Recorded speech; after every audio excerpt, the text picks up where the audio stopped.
Hormuz strait खुलवाने के लिए बम पे बम फोड़ रहे हैं और फिर से दुनिया के दूसरे देशों को कहने लगे हैं कि सब मिलकर आओ, यही मौका है, आओगे तो फायदे में रहोगे। युद्ध जल्द खत्म करने की तड़प में ही ट्रंप ने एक और कांड करवा दिया।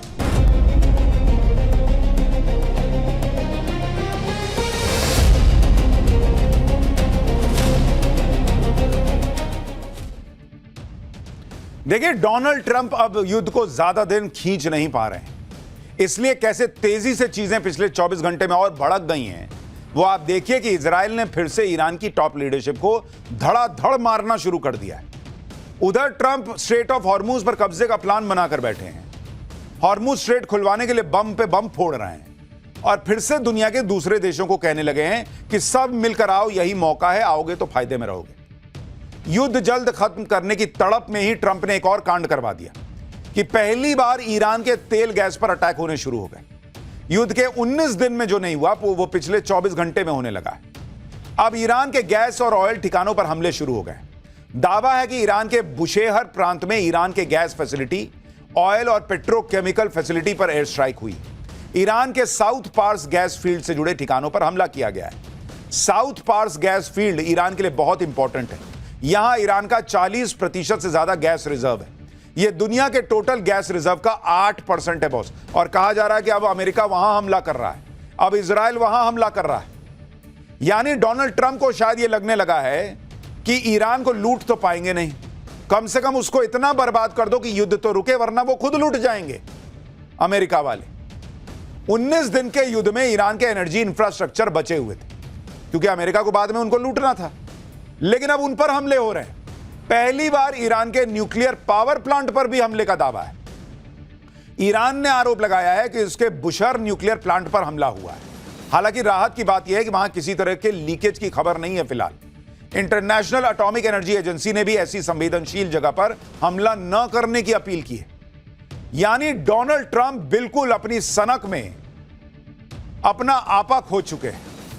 उनको समझ में नहीं आ रहा है क्या करना है। उनको लग रहा है जहां मार सकते हो मारो, खत्म ही कर दो, इस ईरान को का नक्शा खत्म कर दो, इसको मिटा दो, दुनिया के नक्शे से हटा दो। सब मर जाएं तो मर जाएं, लेकिन मार दो सबको, लेकिन खत्म करो। किसी तरीके से यह दुनिया को दिखाओ कि हम पावरफुल। इंसानियत सोचिए इनकी कहां चली गई। इनको बस तमगा चाहिए कि अमेरिका बहुत पावरफुल है, इनको फर्क नहीं पड़ता कितने लोग मर जाएंगे।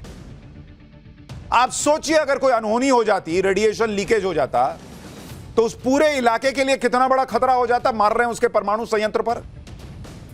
दिमाग खराब हो गया क्या जी इन लोगों का?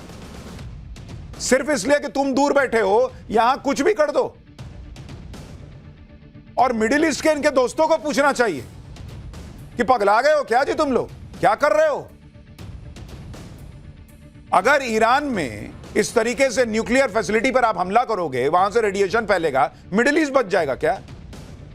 क्या कर क्या रहे हैं ये लोग? ईरान की एनर्जी फैसिलिटी पर हमला हो रहा है, न्यूक्लियर प्लांट पर हमला हो रहा है। ईरान भड़का हुआ है। ईरान ने सऊदी अरब, कतर, यूएई सबको तुरंत वार्निंग दे दी कि वो अपने पेट्रोकेमिकल फैसिलिटी को खाली करवा लें। ईरान की धमकी से मिडिल ईस्ट में खलबली मच गई है बॉस। कतर ने कहा कि इजराइल के इस तरह के हमले बहुत खतरनाक हैं। कतर ने कहा कि एनर्जी इंफ्रास्ट्रक्चर पर हमला ग्लोबल एनर्जी सिक्योरिटी के लिए खतरा है। कतर ने अहम ठिकानों पर हमला न करने की अपील की क्योंकि ईरान ने संकेत दे दिया कि तुम अपना पेट्रोकेमिकल का जो है हिस्सा खाली कर लो, हम मारेंगे।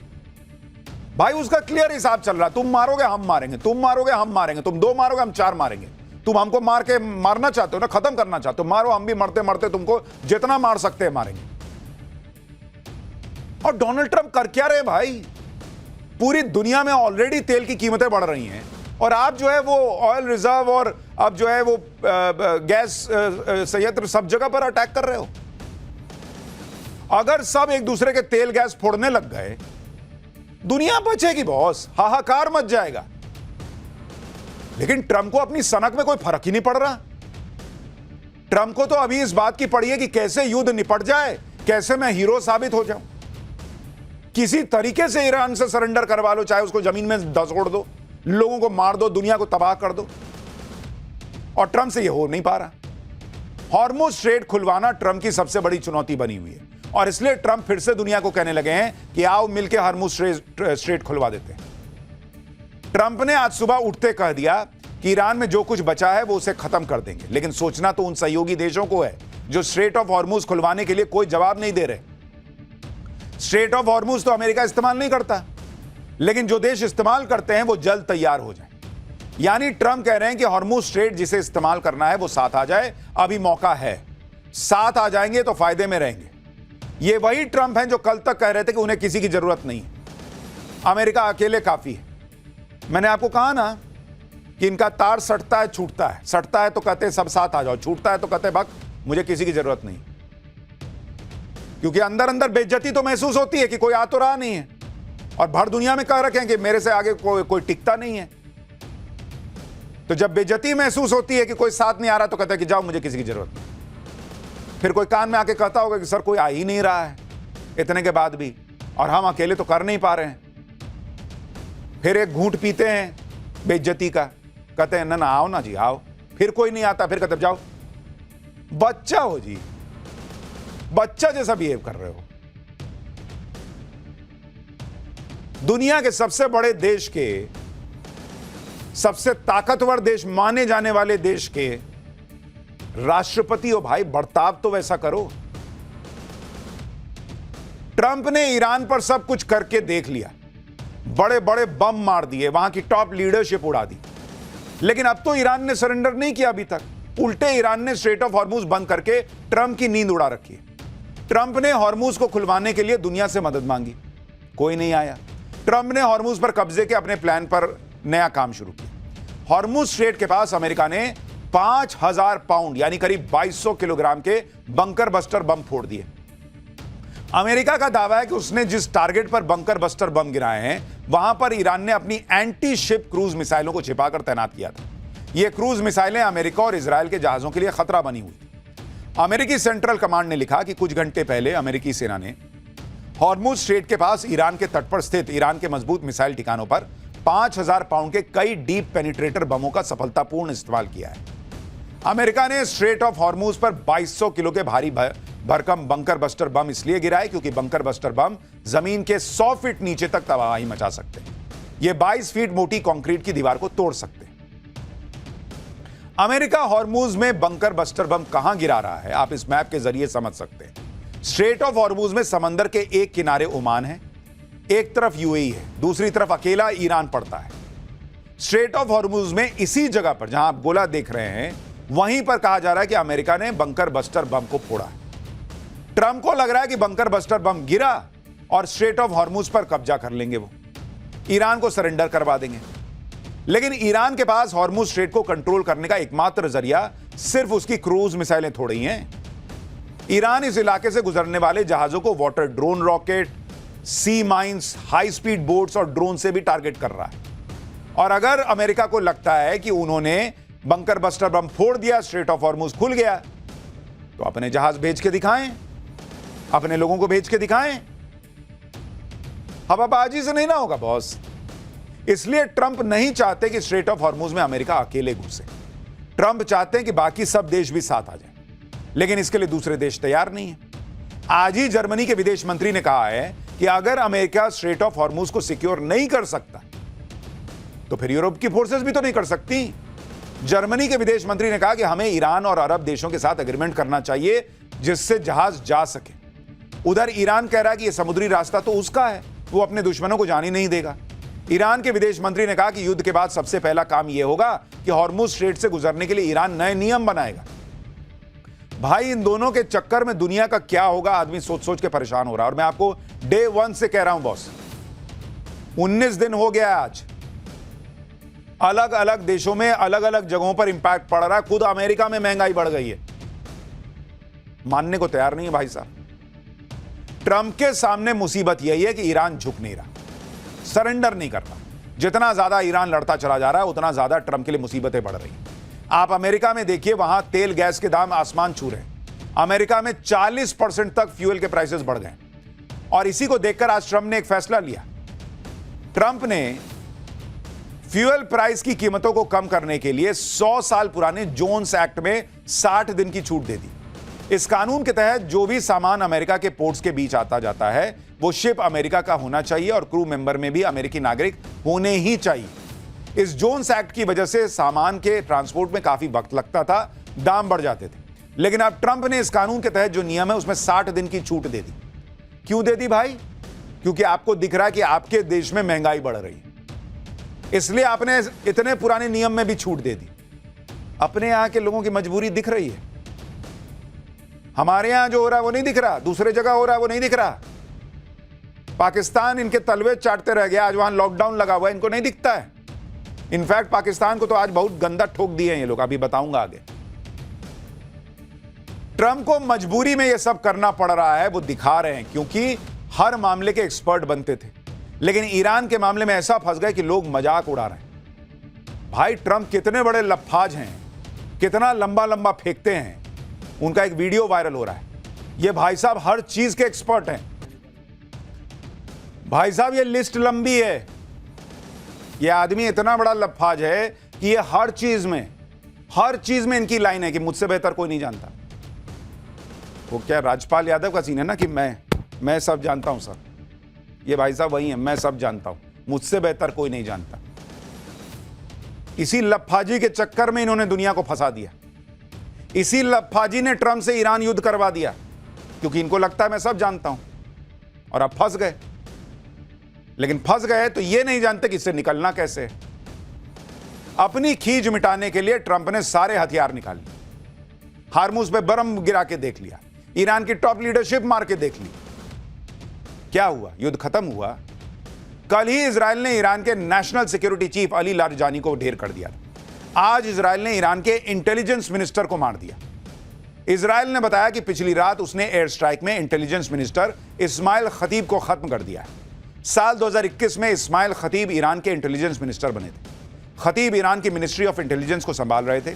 इजराइल ने आरोप लगाया कि खतीब के मंत्री रहते हुए ही ईरान ने इजराइल के खिलाफ कई खुफिया ऑपरेशन किए थे। इजराइल ने यह भी हाल ही में ईरान में प्रदर्शनकारियों को मारने में खतीब का अहम रोल था, यह भी कहा।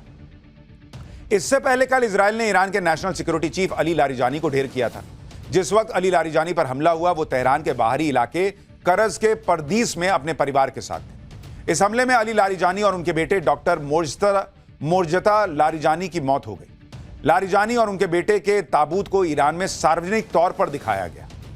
17 दिन पहले ईरान के सुप्रीम लीडर अयतुल्ला अली खमनेई को टारगेट किया गया था। उसके बाद से ईरान की टॉप लीडरशिप को नहीं छुआ गया था, लेकिन अब फिर से टॉप लीडरशिप को मारा जा रहा है। इससे यही सवाल उठ रहे हैं कि क्या यह युद्ध की कोई रणनीति है, या फिर ऐसा इसलिए किया जा रहा है क्योंकि ट्रंप समझ रहे हैं कि ईरान में कोई रिजीम चेंज नहीं होने वाला। ट्रंप समझ गए कि ईरान ना बातचीत करने के मूड में है, ना सरेंडर करने के मूड में है।